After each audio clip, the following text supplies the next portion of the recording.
Bandwidth for changelog is provided by Fastly. Learn more at fastly.com. We move fast and fix things here at changelog because of Rollbar. Check them out at rollbar.com. And we're hosted on Linode Cloud servers. Head to linode.com/changelog. This episode is brought to you by Linode, our cloud server of choice. It is so easy to get started with Linode. Servers start at just $5 a month. We host changelog on Linode cloud servers and we love it. We get great 24/7 support, Zeus-like powers with native SSDs, a super fast 40 gigabit per second network, and incredibly fast CPUs for processing. And we trust Linode because they keep it fast, they keep it simple. Check them out at linode.com/changelog.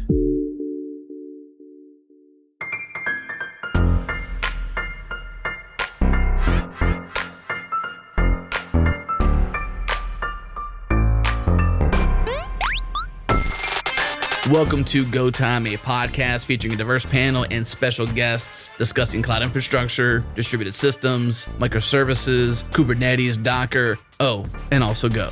We record live every Tuesday at 3 p.m. Eastern, noon Pacific. Join the community that's live with us in real time during the show in the Go Time FM channel in Gopher Slack. Follow us on Twitter, we're at GoTimeFM. Listen live at changelog.com/live or subscribe at changelog.com/GoTime. And now on to the show. All right. Hey, everybody. Welcome to Go Time. So this is our podcast where we talk about anything really related to Go. Today, with GopherCon coming up, what we wanted to do was talk a little bit about what sort of to expect at GopherCon, how to get the most out of it. And in order to do that, I have two people here who have been to many, many GopherCons. All of the GopherCons. Okay, all of them. So there's Mark Bates. How you doing, Mark? All right, John. How you doing? Pretty good. And Johnny Borsacue, did I say that right? No, you didn't. I don't know how to pronounce names. We're starting out well. It's Borsico. Borsico? Okay, I apologize. Try emceeing conferences. I know, It would not be fun. Again. I got into the stage where I just ask everybody their name. Like, I don't care John, I've asked you, like, how do you pronounce your name? John Calhoun? Yes, John Calhoun. I did it to Brad Fitzpatrick. I have done it to everybody in the Go community I've introduced, whether I know them or not. All right. So, Johnny, how are you? I'm doing well. I'm quite excited for next week, actually, but we'll get into that, aren't we? Okay. And then we also have Jamal Yusuf. Yes, you got it right. I asked you beforehand. I want to make sure I did it right. Okay. So Jamal is going to be at his first GopherCon. So he's going to be here with me asking questions, trying to get the scoop and trying to make it a little bit easier for you guys to get an idea of what to expect. Okay, so I guess just to get started, Jamal, do you have any questions for them? Like any, or do you want me to start? I don't mind. No, like I want to know what the band is, you know? Everybody has guitars in their background, right? That's the first question. What's the band? I'm missing a part of the Go community, man. Everybody seems to play instruments, right? I got to get a guitar, a harmonica, something. If you're going to play harmonica, you're going to have to fight it out with Ron Evans, who's one of the most amazing harmonica players I've ever played. Matter of fact, I got my box of harmonicas out, bringing to San Diego so he can teach me a few things on it. But the band, it started, this will be the third year of the band. It started a couple years ago in Denver. And we get full backline, a full band that comes in, and they kind of usually start the night, like a cover band, kind of fun stuff, whatever. And then basically gophers sign up. We choose all these songs and we learn them. And we show up and we're like, hey, I want to play drums on this song and I'm going to sing on this song. I'm going to play guitar and whatever. And we kind of pull the pieces of the band out and slot in our own. But yeah, it's a really good time. Like I said, we've done it. They throw a huge party. I know where the party's going. Has the party been announced, Johnny? I don't know. Has the location of the party been announced? If it's not already, it's got to be soon. Yeah, I don't want to say where it is for fear of Heather. She'll chase you down, really. Yeah, so Heather is the event planner for GopherCon. Like, she is what makes GopherCon run. She's awesome. She is amazing. Jamal, do you play an instrument? You know, I got some harmonicas in a drawer that I've been meaning to learn, but I have not done that yet. But now that I see how many musicians are secretly in the Go community, I need to, start practicing. I think Go, like most communities, half the community's developers, right? Mm-hmm. I mean, I don't know. I know everybody, every developer, sorry, half the community's developers, half the developers musicians, half the development community is musicians, I would say. Like, it kind of goes together, right? So bring your harmonicas and, hey, who knows? Maybe Ron can teach you a few things or he's teaching me a few things. But it's fun. There's a GopherCon band channel in Slack. You can drop in there, and Brian Downs does most of the organizing, and he does a really amazing job. And it's at the welcome party. So I guess that's first tip, right? Go to the welcome party. Mm-hmm. Don't miss it. Like, even if you don't like parties, do not skip the welcome party. Yeah, the welcome party, because it's more than just a party. Like I said, I mean, we have a band made up of fellow Gophers. Like last year, they rented an entire park in Denver to set up the stage, and they had about a dozen food trucks there, and it was just amazing. It's really, first year we smashed guitars. It was a good time. Yeah. What happened? There was no guitar smashing last year? There was no guitar. I almost smashed I had bought a guitar for the conference, and I ended up returning it. I almost smashed it on stage because it wouldn't even. I got halfway through one song and it wouldn't even keep in tune anymore. But yeah, the band is a hoot, and so isn't the party. Like I said, it's usually good fun for everybody. And this year's location is stunning, San Diego, right? Yeah. But where they're having the party, it's pretty awesome. You'll definitely want to attend. Let's put it that way. So I guess like some questions I have, right? Like, so just general going to a conference, right? It's nice to go see everybody in person for the first time, but in terms of like networking, I know that the conference is set up in a way to allow like downtime in between workshops and talks and all that. But one of the things I'm kind of struggling with is kind of planning out the entire day. It's a little overwhelming with all the talks happening at the same time, workshops and all that. Is there a preferred time to network other than like the welcome party? Is there like an unofficial, off the schedule, like, hey, go to this Starbucks near the hotel, right? That's where all the real Gophers are going to be, right?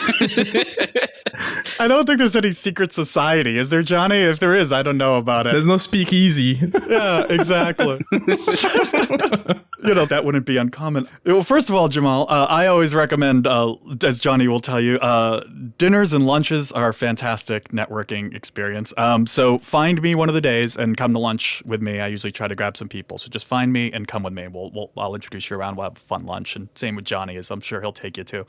But so lunches, dinners, the events, but during the day is important too. And there's all sorts of great breaks. They do a great job of scheduling like afternoon breaks and morning breaks. And again, Heather brings out all the stops for like snacks and whatever. And that's a great time to interact with people. So everybody's going to be in the hotel. The conference is in the Marriott. I think there's 1,200 Gophers staying in that one hotel. Yeah, I know. And the rest across the street, I feel bad for everybody else in that hotel. Don't feel bad. They can just, cross the street and get in there. No. I meant for the people in our hotel. So you're going to see people all the time. Mm-hmm. Right. So that's obviously a bit, but the schedule, I'm sure Johnny has some tips in a second here. I'm just going to finish up my tip. Like the schedule is always a tough one. Like how do you watch the talks and network and how do you watch 3 talks simultaneously and network? So my advice always is GopherCon, and most conferences do, but GopherCon in particular does an amazing job of recording the talks. Just first class. And they're all available and they're always up within about 2 or 3 weeks after the conference. It's like ridiculously quick. So when you're looking at a schedule, right, and you see, say, 2 talks that you're really interested in, like my advice, it's just me, is I would go to the one that's less crowded. I'd go to the less, quote unquote, less popular one, right? You'll get better seats. The speaker will really appreciate it if the room fills up with other people. You won't be standing. And a lot of times, like the fire marshals will come out and they'll kick people out if they're standing in the row or sitting down or stuff like that. So if you go to that one and then 2 weeks later, you know what you do? You sit in your living room, grab a drink, pull it up on the TV. Now you have the best seat in the house for that big talk, that overcrowded talk you couldn't see. And then if nothing appeals to you, or you don't feel like, I don't want to watch any of these right now, then go into the hallway and you'll always find Gophers out there, always in the hallway, and just talk to them. And again, you can pick up those talks later. Like I said, if maybe they didn't grab you at the conference where you wanted to spend 40 minutes watching it, but maybe at home you do. So that's always my advice. And don't bring your laptop. Well, if you must bring it, but keep it at the hotel. Where else am I going to put all the stickers I get, right? Yeah, you'll have time to decorate afterwards. But you're gonna want a shopping bag. Actually, they're giving out shopping bags. GopherCon. They're not doing swag bags. They're giving out bags, I believe, and then you can kind of use that bag to go shopping all week. Yep, pretty much. But yeah, I mean, to echo part of what Mark is saying is that personally, like at this point, when I go to conferences, there's my main objective is to network, is to meet people, especially those that I know of online or friends that I've met at past conferences that I want to catch up with, and meeting new people. Right, I always make it a point to always basically set up some time, right, or put in an extra effort to actually meet new people. Right, that way it's not always. I mean, I hang out with Mark every year, right? Yeah, that's a given. Right, we're gonna hang out, but I don't want to spend all of my time with Mark, right? No, exactly. However, great his personality is, right? But you want to spend time with other people as well, and sort of broaden your perspective, if you will, right? So people are going to come from all parts of the world, right? That gives you an opportunity to sort of see, okay, well, how's the Go community in your part of the world, or how's the how have you seen grow right in your part of the world, or what are some things that maybe you were doing well that we could learn from. So there's a lot of these kinds of exchanges that you're going to be a part of if you try to meet as many people as you can. So again, the talks and the keynotes, all these things are sort of recorded. You can always go back and watch them. And for some of us, who are like actually both Mark and I are teaching workshops on the day before the whole sort of sessions and whatnot start. So a lot of us are going to be sort of tied up, if you will. But that basically you're still going to have a lot of opportunity to meet a lot of people you know of online. And again, this is kind of leads into my other point, is that if there are people that you know of online and you're like, oh man, this person's always talking about how to go, I'd love to meet them, whatever it is, like actually go talk to them, right? There's this sort of this fear that if you go talk to somebody who you consider to be popular in the Go community, whatever it is, that they're unapproachable. That couldn't be further from the truth, right? The Go community is absolutely very welcoming, and the people you know of that are a part of that community, they're also very, very nice people, right? They're welcoming, and they enjoy actually talking to people and getting to know other people. So don't be afraid to actually talk to your heroes. I hate using that term, but don't be afraid to actually go talk to these people, because they're people too, right? So absolutely take advantage of the networking time. And anytime you step out of the hallway, out of a session or the main ballroom where they usually have the keynotes and whatnot, you're going to find people out there. You're going to find sponsor booths as well. There's always people hanging out there trying to get swag. Like, bring a bag. Bring a shopping bag. Bring a shopping bag. Because there is... I wasn't kidding. Yeah.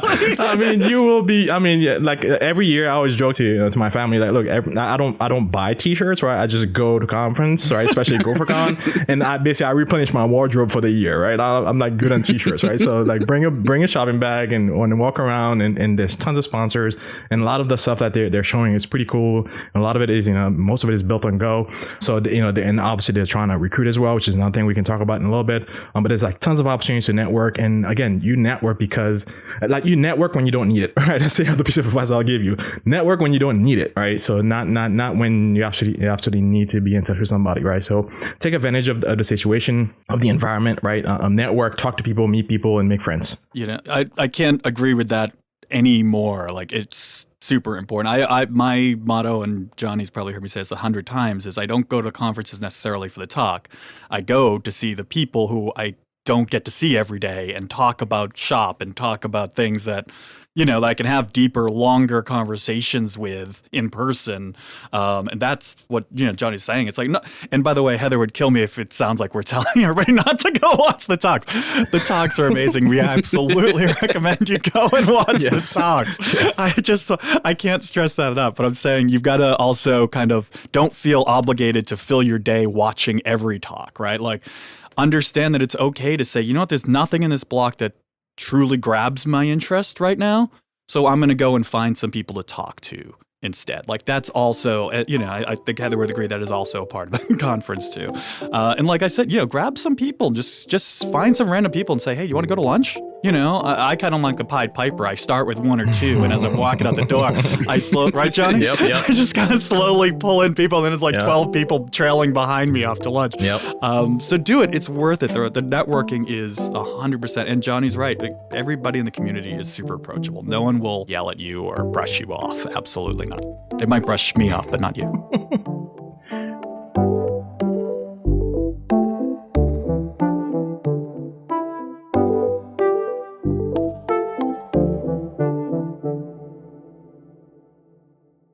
This episode is brought to you by X-Team. X-Team is the world's most energizing community for developers. Work from anywhere in the world with leading brands, experience belonging unlike any other community, and stay energized by doing more of what you love. In this segment, I talk with Ryan Chartrand, X-Team CEO, about their global community and the work they're doing to enable the supportive community.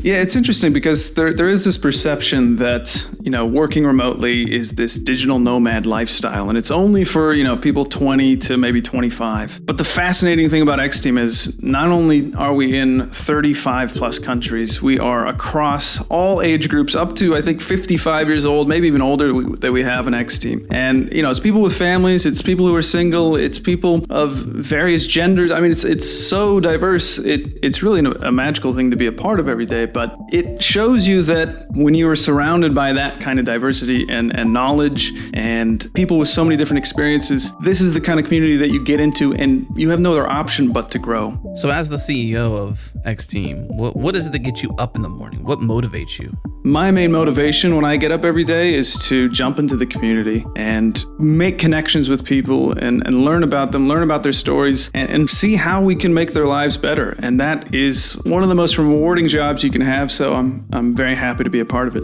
If you're looking to join one of the most energizing communities for developers out there, do more of what you love to get energized, to find where you belong, and to grow, then head to xteam.com to learn more. Again, xteam.com.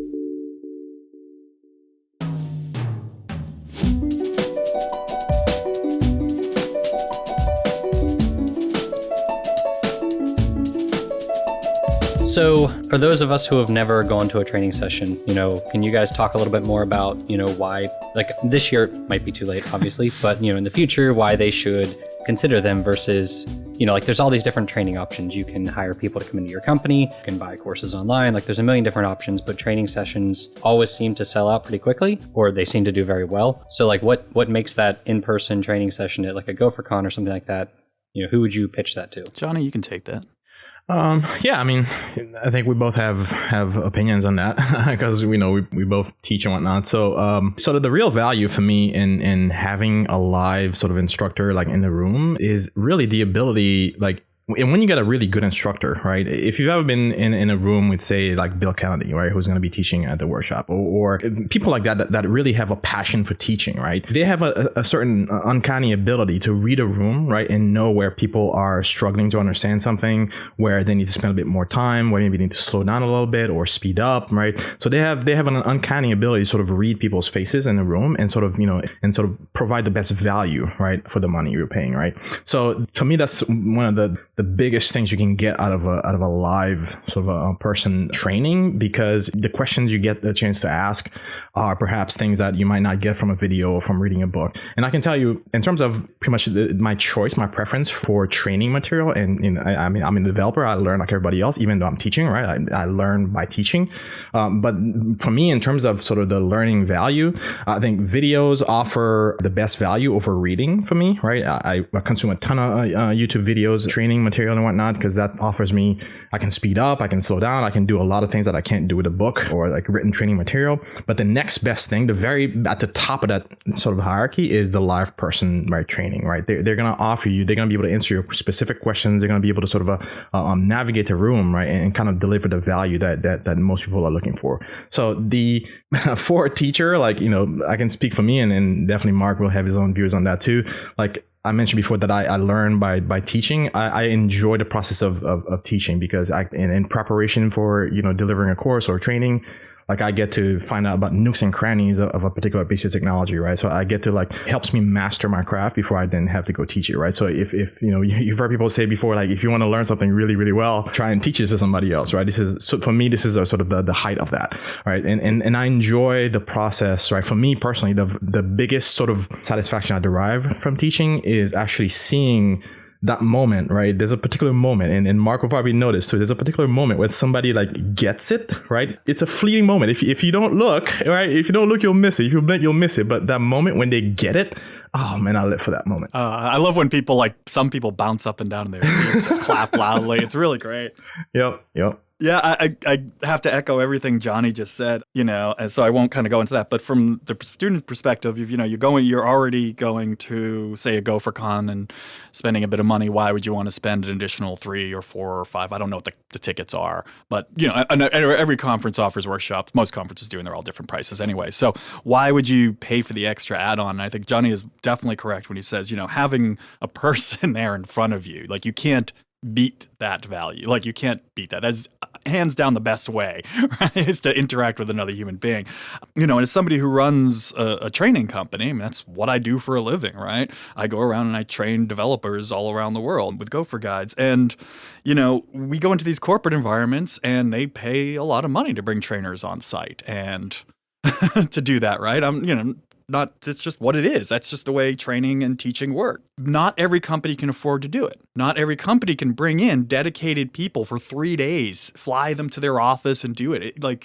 That's kind of Fortune 500 level companies, right? You know, but your startups, you know, if you can get people to the conference, then that extra $200, $300, or $400 add-on can actually be quite valuable and be really worth it, where they can get the training for the 3 or 4 developers on their team at basically bargain rates, because they really are. It's 8 hours, but usually the conference workshops are pretty cheap in terms of, you know, the actual value you're getting per head, you know? So yeah, I always think it's worth it. And there's every conference I've seen has wonderful instructors. And, you know, I know GopherCon does it and other ones. They find the people they think are the best people to teach the workshops. You know, and you got Johnny, you got people like Bill and me and Dave Cheney and Francesc Campoy and like just all these awesome people teaching, and, you know, Carolyn and Natalie and just all sorts of amazing people. So yeah, you're not gonna waste your money if you spend it on a workshop at GopherCon, that's for sure. So I mean that all makes a lot of sense, especially like the startup scene. It definitely makes a ton of sense, because I know the bigger companies, you know, like you said, it's easy for them to, not easy, but they can afford the training a little bit more easily. But, you know, if you have a 10-man startup, it's really hard to justify the cost of bringing in trainers and that sort of stuff. So aside from like training sessions, so that I guess the first day is, you know, getting to GopherCon. What should people sort of expect that day? You know, when they're first getting there, the first day, you know, what would you prep them with? Get there early for registration. Sometimes they do registration on the workshop day. And if they do that, you should absolutely try to get there and get your badge and all that sort of stuff as early as possible. And I can't stress that there are like 1,800 people going to this conference. They all need badges. That's almost 2,000 people need badges. So arrive really early. Or the day before if they have hours. I can't remember if they do or not. Yeah, typically every year they do like the day before. Well, because a lot of us are already in the building anyway for the workshop, exactly. So they often will do that. So if you're in on was it Wednesday, the workshop day? If you're around, come in and, well, read your email. I don't want to get yelled. Yeah, and I'd say honestly, in my experience, you kind of get in a groove of things. I'd like end of day one, right? You kind of really know, okay, I know what the routine is. I know, you know, when I'm supposed to be where. I know how much time to allocate to actually get into the rooms and out of the rooms. Because I mean, you've got a lot of people, you know, bumping into each other. You're trying to get from one place to the other. So there's, you know, obviously there's some built-in time for you know, the hallway track, as we call it. But, you know, obviously you get a sense of, okay, this is what it's going to take for me to sort of get through, right? These few days, right? Next few days, yeah. Because I mean, honestly, I mean, most of us are introverts, right? Most of us. So, and a few of us fall in the ambivert. I kind of fall in the ambivert category. But even then, sort of the introvert part of me, after I've basically spent an entire day talking to people, I just want to crawl into a hole somewhere. I'm like, don't bother me for the next 2 hours because I need to recoup, right? So you kind of have to sort of pace yourself, right? If you fall in that category, if you kind of have to sort of manage your energy level a little bit. And I think you really get a good sense of what that looks like, towards the end of day one kind of thing. So definitely like pace yourself. It's hard to say don't be overwhelmed because sometimes that's outside of your control, but basically sort of take it in strides a little bit and sort of, give yourself permission to be overwhelmed, but then take a step back. And if you need to, step outside the conference venue to, catch your breath or whatever it is, please do it, right? I'd rather you get the most out of it, keep your energy levels up and get the most out of the experience than sort of, burning out, because you actually could burn out in those 2 or 3 days if you're not careful. Oh yeah, it's tough. I again, agree with Johnny. I often go back to my hotel room in the afternoon, usually in the afternoon break for a couple hours, and just sit in the dark watching like something on Netflix for an hour, just like trying to like recenter and refocus my energy again before I go back out and do it all over again.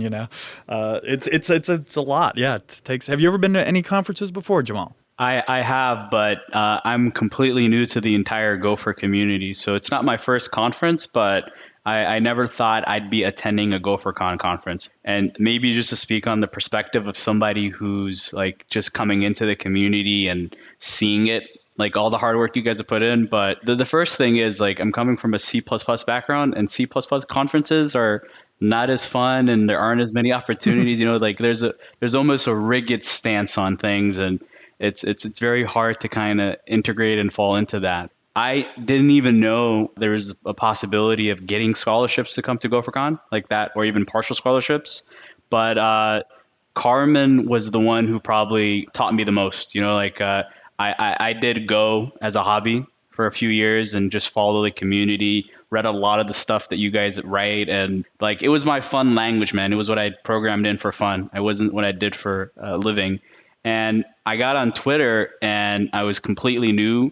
And it was a talk that Carmen made in 2017, the keynote speech at Gotham Go, where it was the legacy of Go. Yeah, that one was one that kind of, because like it's one thing to know how amazing the technology is, but until you know of the community or you know of some people in there, you don't feel like you're a part of it. You're always on the exterior and never think that there's a pathway to get into it. But Carmen's talk really just was amazing. And I remember writing a comment under it, and it was like when it was first uploaded, like, thank you, Carmen, this is so important, etc. And then a year goes by and I'm like, you know what, I'm going to see what's up. Let me get on Twitter. And one of the first people I connected with was Carmen, and she really made me feel welcome in the community and kind of gave me a perspective that I needed.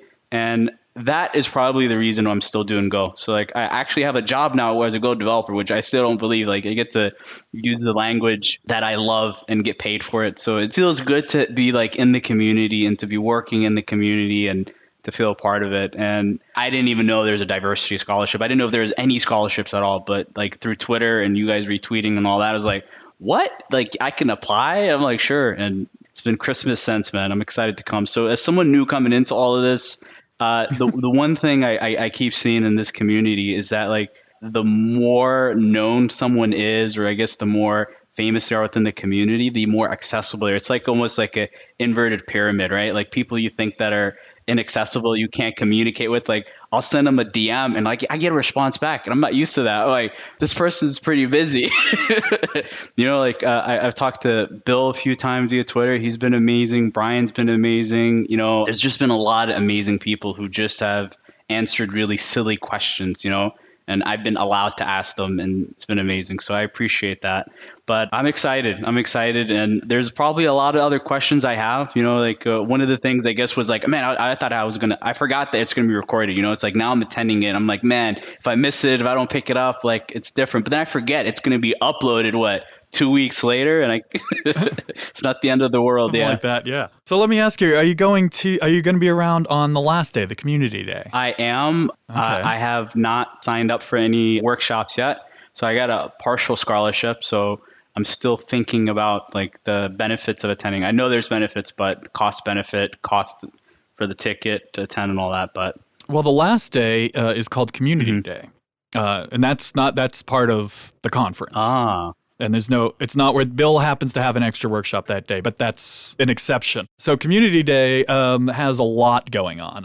I can talk about a few bits of it, but I actually get shanghaied. I don't get to actually see much of Community Day. So I run the lightning talks every year, and those are on Community Day. And we have about 36 talks throughout the day. 7 minutes a talk, so you can imagine 36 speakers. It's quite the event, and they also all get professionally recorded, just like full stage conference talks, and those are also up a few weeks later. So and that's an all day thing, and there's some really amazing talks this year, and I always recommend the lightning talks. And what's awesome about them is people go from there to the main stage, and it's just really nice to see that. It really is a mini conference. So I obviously would recommend checking that out. Ron Evans does a hardware hack thing all day. So if you don't see Ron at the conference, that's because he's probably in a room somewhere assembling Mark Bates killing drones of some sort. It's true. But he spends the whole day he gets companies like Intel and whatever give him all sorts of hardware to bring with them, processors and all sorts of stuff. And he spends all day teaching people how to program hardware. He gives out tons of hardware to everybody who attends. I've never met anybody who said they had a bad time at Ron's hardware hack fest. I don't think it's possible either. And he's just a hoot. He really is. He is an awesome human being. And then I guess I only learned about this on Monday, but I guess there's a table, like a round table hack area. And they're going to have 56 round tables set up with kind of sign up. So you can go and either sign up and say, I'm going to run a little table on my project, or I'm going to run a table where I'm going to teach people how to use Go modules, right? And drink. Just kidding. Right. We'll have like a little table, whatever. Or you can come in, you can be like, oh, there's a table on, Go modules. Let me go and find out more about that. And you can kind of sit down and kind of join that group. So that also happens on the Community Day, I guess. Johnny, what else happens on Community Day? It's also worth noting that a lot of people who actually work on Go itself, the language itself, are going to be there, right? So this is an opportunity to sort of talk to them and ask them some sort of some of the behind the scenes, right? Sort of discussions that goes on. I mean, they may not be able to tell you a whole lot, but you will get some insight into sort of the process of sort of deciding, right, from somebody who's on the team, right, of what makes it in, how do they make decisions, that kind of thing. So if this is something that's interesting to you, if you're a language geek and this is something that's interesting to you, this is a perfect opportunity to sort of get to meet these people and talk to them. There's opportunities to contribute to last year there was actually a workshop for actually getting you to commit, right, something to the Go project itself, right? So if you wanted to be a Go contributor, this would be the perfect way of actually going through the process of the setting up, getting everything ready to go kind of thing, and then basically being able to sort of commit something. And we actually had somebody from the core team approving PRs, right? Brad Fitzpatrick was one of the people approving PRs, right? You approved one of my PRs. I'm like, what?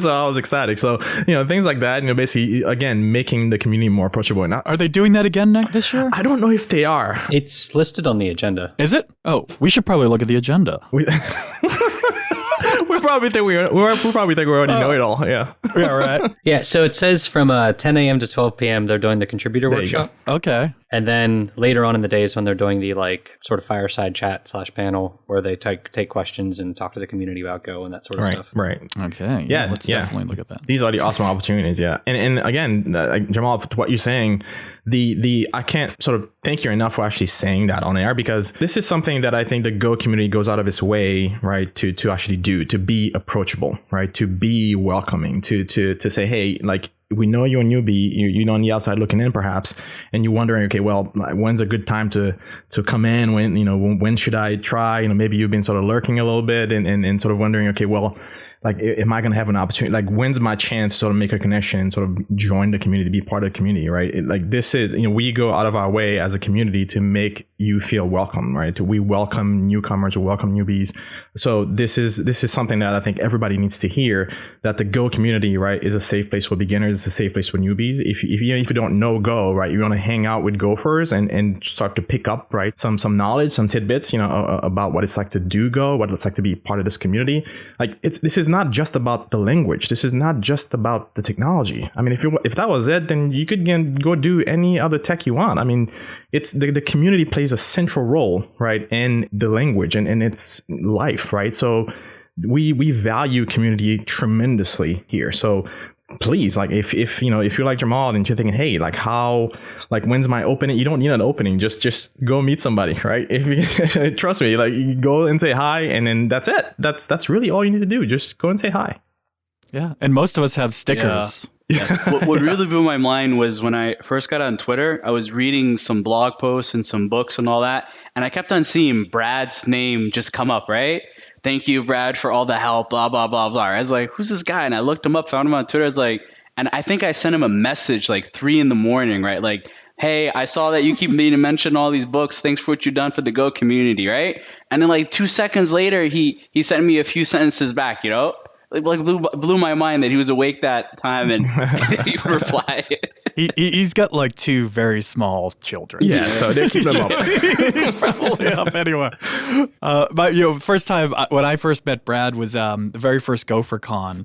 I was taking a taxi from the airport to the hotel, and while I was waiting for the taxi at the airport, I was talking to another guy. Happened to be wearing like an HTML shirt.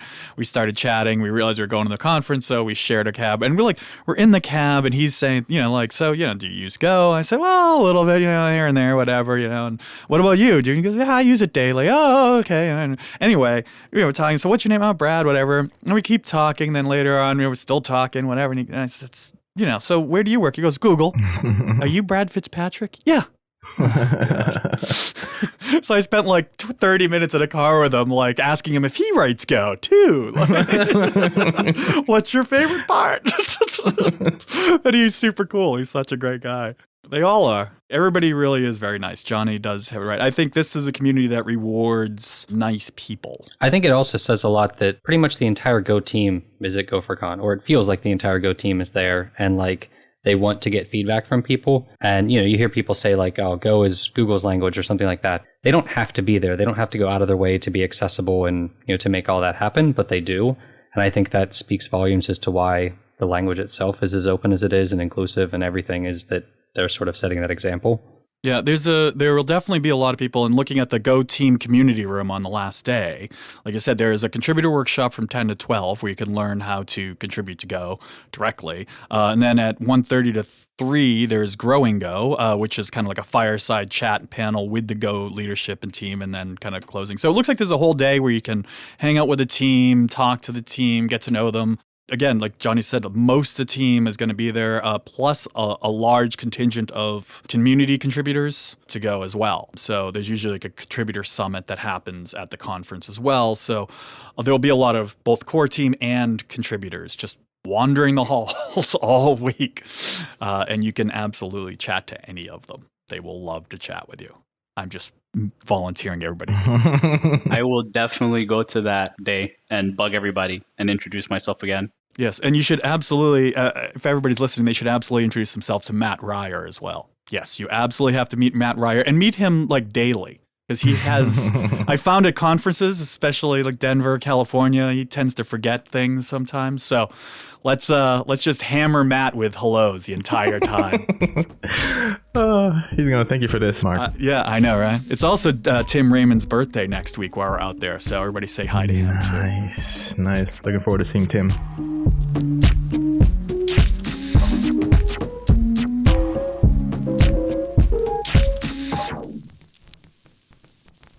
This episode is brought to you by StrongDM. Manage and secure remote access to any database, any server, on-prem or in the cloud, and environments. They make it easy for DevOps teams to enforce the security and controls InfoSec teams require. So if your engineers need access, you need StrongDM. So what can StrongDM do for your team? First off, more control, less hassle. Grant or revoke access to any database or server in one command. Use your SSO to manage access to every database, every server and environment. Second, total visibility. StrongDM upgrades your audit logs, log every permission change, every query, every SSH, and every RDP command, and know who issued those changes. And of course, faster SOC 2 compliance, easily enforce access controls, and instantly answer auditors' questions. Head to strongdm.com/GoTime to learn more and request a free demo. Again, strongdm.com/GoTime.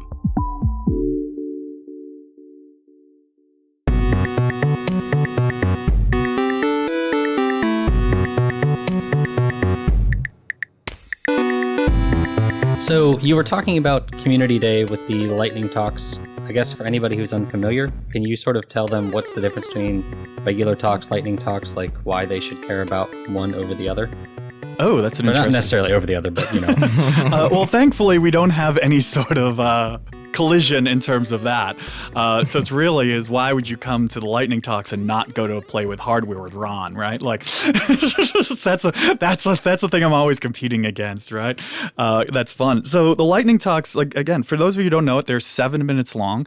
We have, like I said, between 30 and 3 dozen speakers. The variety of people talking is just insane, and they cover all these different topics, and they're fun. So a lot of times they're fun, and sometimes they're silly. For example, one year Sharon Alsop gave a talk on roasting her own coffee beans. It was really fun. One year someone did a talk about a dead man switch, using their iPod or their iPhone as a dead man switch on their computer, and they hacked it all and they did it all in Go, and at like 6:59, right before I pulled him off the stage, he yanked the cord, the whole screen went dead, and like that was the end of his demo, and it was awesome.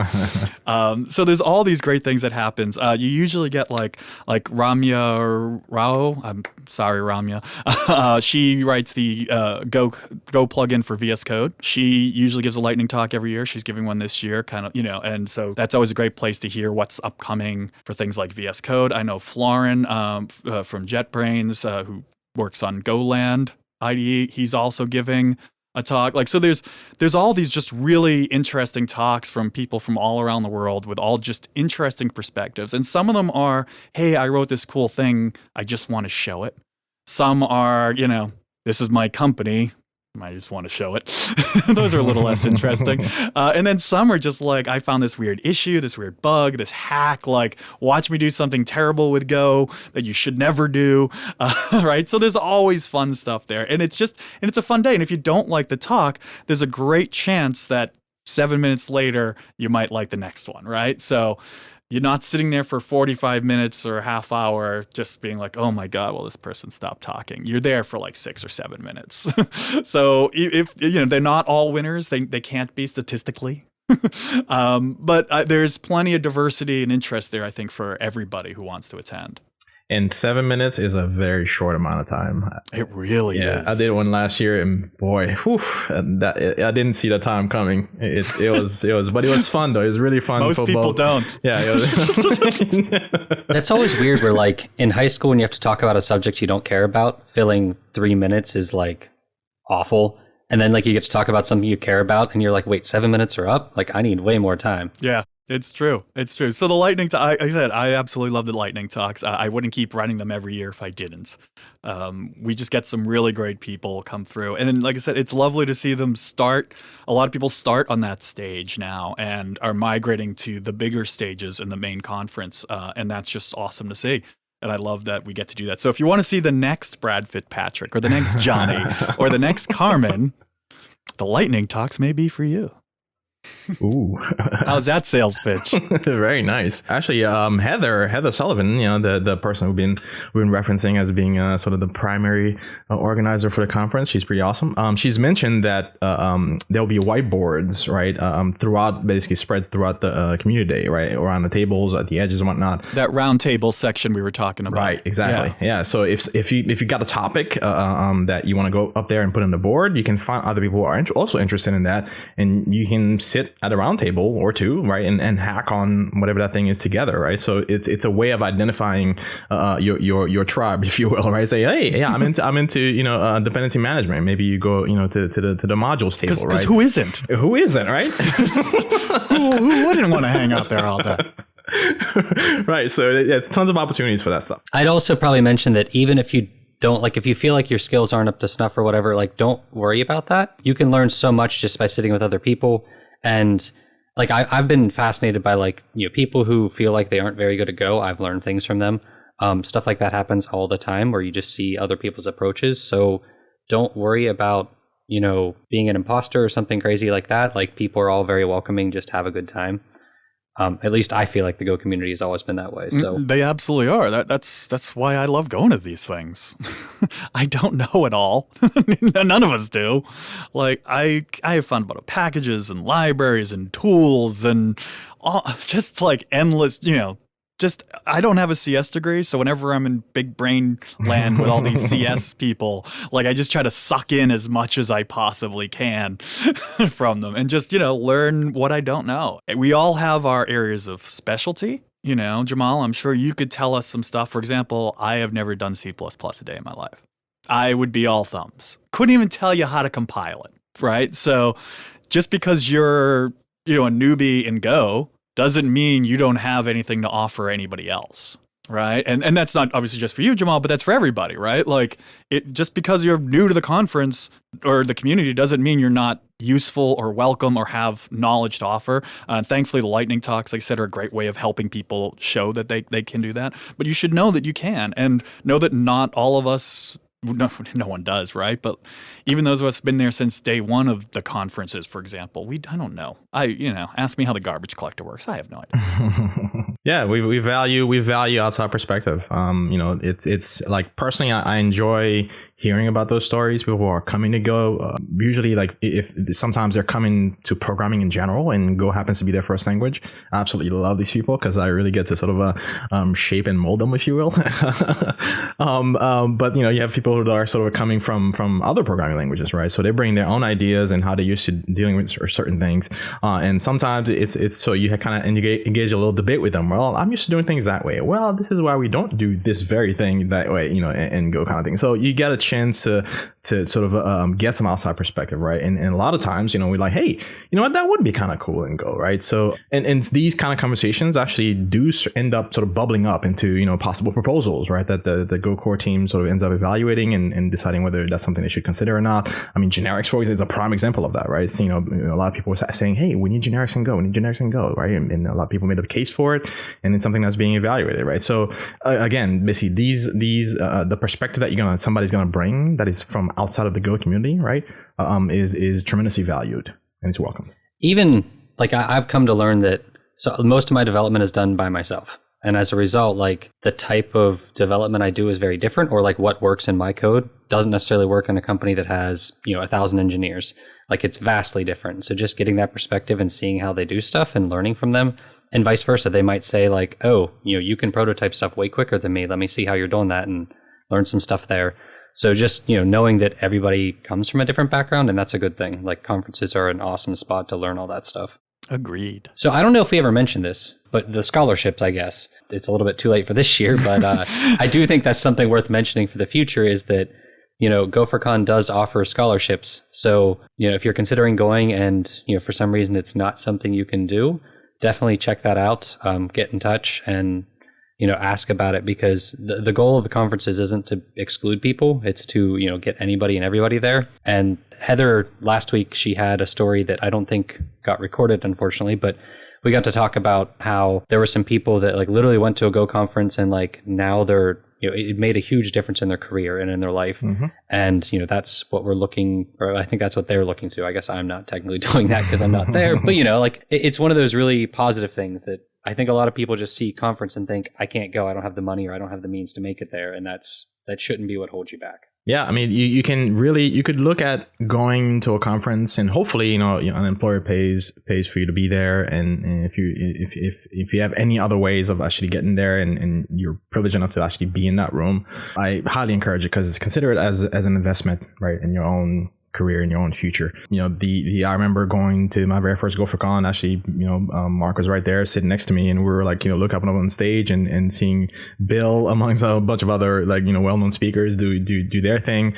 So we were like, hey, this Go thing is for us. Like we enjoy the language. It's seems like the community is growing around it. So right then and there, we decided, hey, this was worth time, right, and investing, right, energy into it.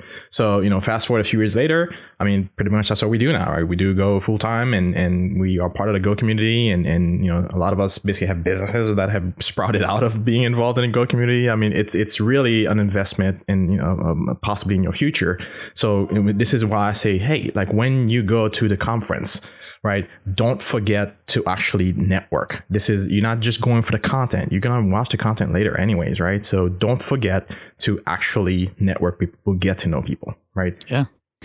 There were all sorts of, like we talked about earlier, there's all sorts of events for that kind of built in, like the welcome party and community day and all sorts of other stuff. But there are other events as well, aren't there, Johnny? Yes, they're actually one of my favorites that's actually going to happen this year is the GoBridge reception. I think that's happening on Thursday evening. So if you are a person who's considered underrepresented in the Go community and or have helped put together a GoBridge event or a workshop or scholarship of some kind, we absolutely encourage you to come and participate. This is sort of our way of saying, hey, we're part of this sort of a subgroup, if you will, like within the Go community that basically cares deeply about diversity and inclusion and really making the Go community welcome for people from underrepresented groups.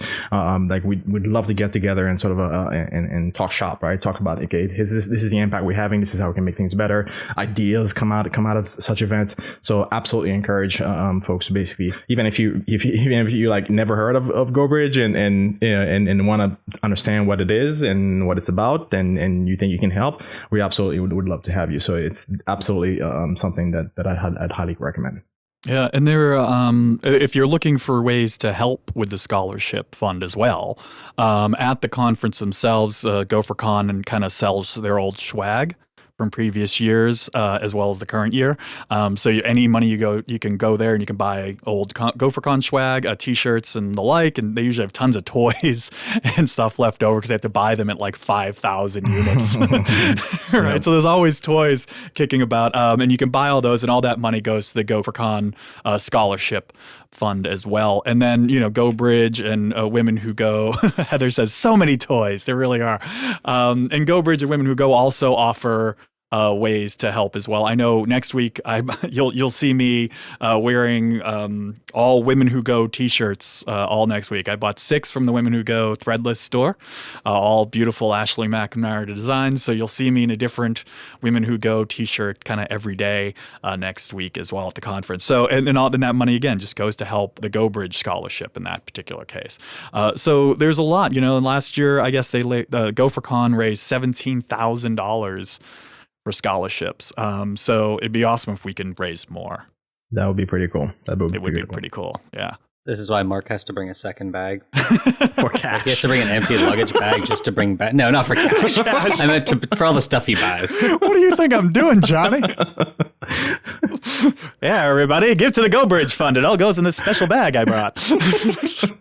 Mark's like telling everybody, yeah, live on air, I'm going to be bringing a big suitcase full of cash. All of a sudden, Mark Bates turned into a grifter on the air. I'm not quite sure how that happened. But seriously, yeah, there's so many. And apparently, yeah, and Bill is giving a post-con workshop, which we've kind of talked about a few times. And $20,000 of those proceedings has gone to the GoBridge Foundation already. So the GopherCon team really wants to help in any way they can. And, and obviously they need your help to help as well. So buy that swag, support any of these community efforts, whether it be through GoBridge or through GopherCon itself, because they care and we should all care. Right? Sorry, that's my little shy off to the corner now. So somebody had mentioned in Slack that I believe there's a pre-party meetup, but I don't know is that before GopherCon entirely? I know that a lot of conferences, like different local meetups, will tend to try to have a meetup like the day before the conference. So if you happen to be in the area early, I think that's the San Diego Gophers, it looks like, on Tuesday the 23rd. So that's the day before the workshops.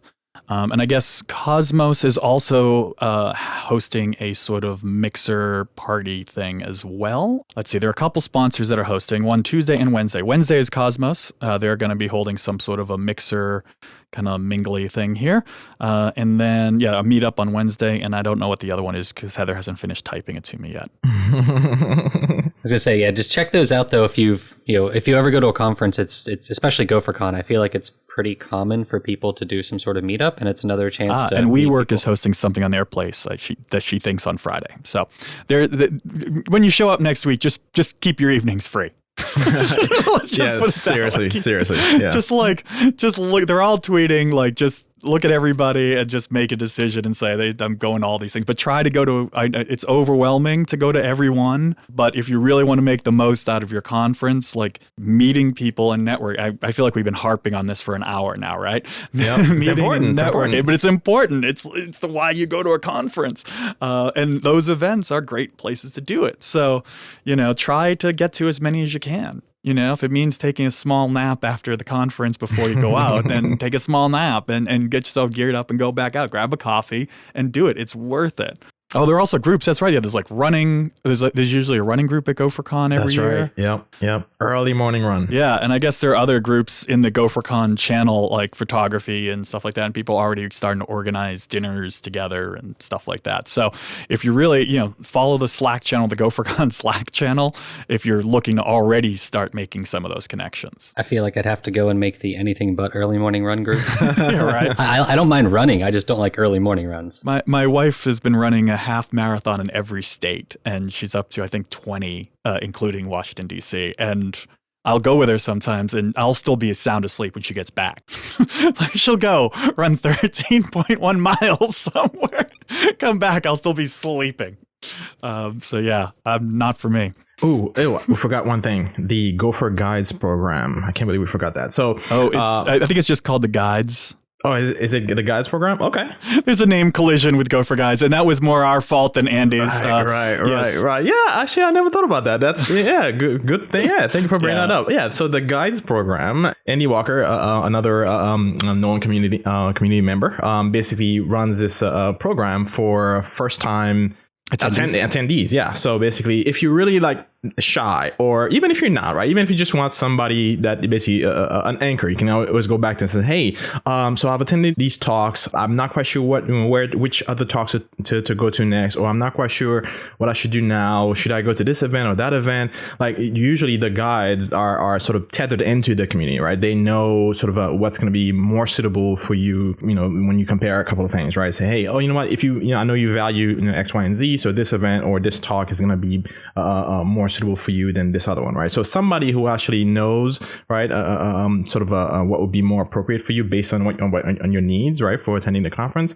Basically, these people can be like your guides. Basically, they can provide some of that insight, right, that's going to sort of make sure you get the most out of the conference as possible. So definitely, that should be available. I think I have some details. If you have some details, please. I have details. So again, like previous years, the Guides program is hosted by Andy, who's just an awesome person. You should really get to know Andy because he's a lovely guy. Yeah, he's my co-organizer for Baltimore Go, so I know him quite well. Oh, there you go then, yeah. I wasn't saying you should meet him. Don't start with me. Have you ever met Victoria Borsico? She's lovely. Anyway, so the gathering for the Guides program is at the hallway tracks table, which is on the lower level of the space, and there'll be signage when you get there. But so since this is going to air on Tuesday, which is like when everybody's in the air going to GopherCon, so we're going to air while we're in the air. Just a few things to know. I guess all the conference activities are going to be in the North Tower on the Grand and Pacific levels, according to Heather. And the Gopher, not the Gopher Guides program. Gopher Guides is an amazing training company who would love to help you with your Go learning needs. Shameless plug. You like that? The Guides program, however, I guess is meeting on the Pacific level. Yeah, I think, are we out of time? We're pretty much there. Oh, boo. I know it could go on for this, on this. Oh, and Heather's promising, I just want to say, the best Wi-Fi ever this year. She promises. What? That's a tall order, Heather. I don't know. It's brave because I know how technology works. Yeah. There'll be like no Wi-Fi and at here all. You go. This will really help the Wi-Fi sing in the hotel. Apparently, it's complimentary Wi-Fi in the guest rooms. So, yeah, I would do your downloads before you get there. I don't think they know what's coming. Yeah, I would definitely download anything you want before you get to. Because if you have 1,200 gophers in one hotel sharing free Wi-Fi, it's over. Game over. It's gotta be a crawl. You think? Yeah. Okay. Well, awesome. I'm excited. I'm very excited for this year. It's going to be a good time. Yes. Best Like ever. it always is. It really is. Yeah. It gets better every year. That's what I say. Honestly, you're right. Having, Johnny, you can say it with me. I mean, we've both been to every one. It truly has gotten better every single year. And, Heather and the team at Convention Designs really listen and care. And, when the community speaks up about something, they jump in. I mean, we didn't even get a chance to talk about the food, for example, at GopherCon, which is usually outstanding. They just bring in some of the best. Like, I do believe you should always go out at least once for lunch, just get out of the space. But, if you're there, the food is truly spectacular. It's not brown bag conference box lunches. Like, it is proper food. They have vegan, kosher, halal stations. Like, they really try to cater to everybody and really try to make it, a special time for everybody. So they do amazing work. And Heather, if you see Heather, you'll see her. She'll be rolling around on her scooter, probably yelling at me. If you see her, just say hi and say thank you for all the hard work she does, because she does so much. She really does. She'll probably, if you can't recognize her, she'll probably be the boss looking lady, running around and making sure everything, is going off without a hitch. Oh, not allowed. Oh, apparently they don't have this. They don't have the Segways this year. Normally they have. In Denver, they had Segways. So you'd always see her zipping around. Yep. Red hair behind. She said she'll be riding her broom this year instead. Oh, Heather, we love you. Okay, I think that's all we've got time for, isn't it? We'll have to do this in person next week. All right. Thank you for joining us. That's it for Go Time. All right, thank you for tuning into this week's episode of Go Time. If you're not yet, hang with us in Gopher Slack. We have a channel called Go Time FM. Look it up, you'll find us. Hang with us during the live shows, connect with other members of the community, share stories, share code, share coffee recipes, whatever. It's a lot of fun. Also, we have discussions at changelog.com on every episode. Head to changelog.com/GoTime, find this episode, and discuss it with the community. Also, thanks to Fastly, our bandwidth partner, Rollbar for helping us move fast and fix things, and Linode for hosting the Changelog platform. Our music is produced by the mysterious Breakmaster Cylinder. And if you want to hear more awesome podcasts like this, subscribe to our master feed. It's one feed to rule them all, plus some extras that only hit the master feed. Head to changelog.com/master or search for Changelog Master in your podcast client. You'll find us. Thanks for tuning in. We'll see you next week.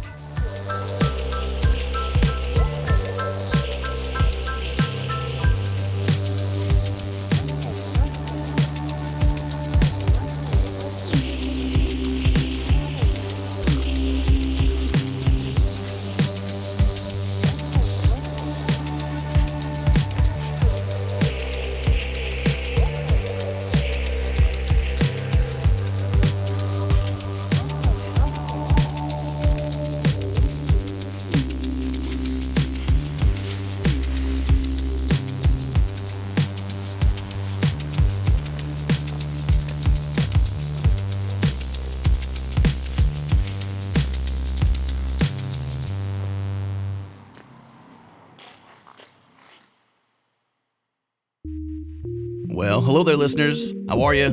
This is Adam Stacoviak. If you haven't heard yet, we're launching a new show called Brain Science. It's a podcast for the curious. Are you curious? Because if so, we're exploring the inner workings of the human brain to understand things like behavior change, habit formation, mental health, and what it means to be human. It's brain science applied. Not just how does the brain work, but how do we apply what we know about the brain that can transform our lives. Learn more about the show and subscribe at changelog.com/brainscience. Until then, here's a preview of episode 1, where we talk about the fundamentals of being human. We're also all designed to be in relationship.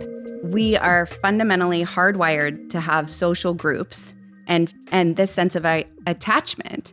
And because I'm sort of a geek when it comes to research, what researchers have found is that attachment, which that's what we label how we relate and connect with others, attachment is 100% learned, which means our genetics don't actually contribute to how we learn to stay in proximity with other people. And with that we all develop ways to manage the threat of the loss of a relationship. But nobody gets to opt out of going, I need to be in relationship with others. I mean, think about it within the context of the prison system. Like, why is it that the punishment for prisoners when they don't fall in line is isolation? Yeah, it's true. Right? That wouldn't be significant if in some way that doesn't actually harm our brain. It's almost like we need to have that echo from another human being to let us know that we're there, or we're alive, or just some sort of feedback loop. I'm not really sure how to describe that. Well, it really is this sense of being with, right? Like, I can't fight battles on my friends' behalves or on my kids' behalves, right? But the simple fact that I know of what's going on makes a difference, because I would contend it's sort of like I help them hold that weight emotionally. And so that actually leads me into the third thing. And the third thing that I would say in regards to the fundamentals of being human is that we all struggle. Oh, yes. Right? Big time. And that, you know, we don't always get to pick the way in which we struggle, but we all struggle. Well, if you like what you hear, you should go to changelog.com/brainscience. The show is not out yet, so don't get too excited, but you can subscribe and be notified as soon as the show launches. Once again, changelog.com/brainscience.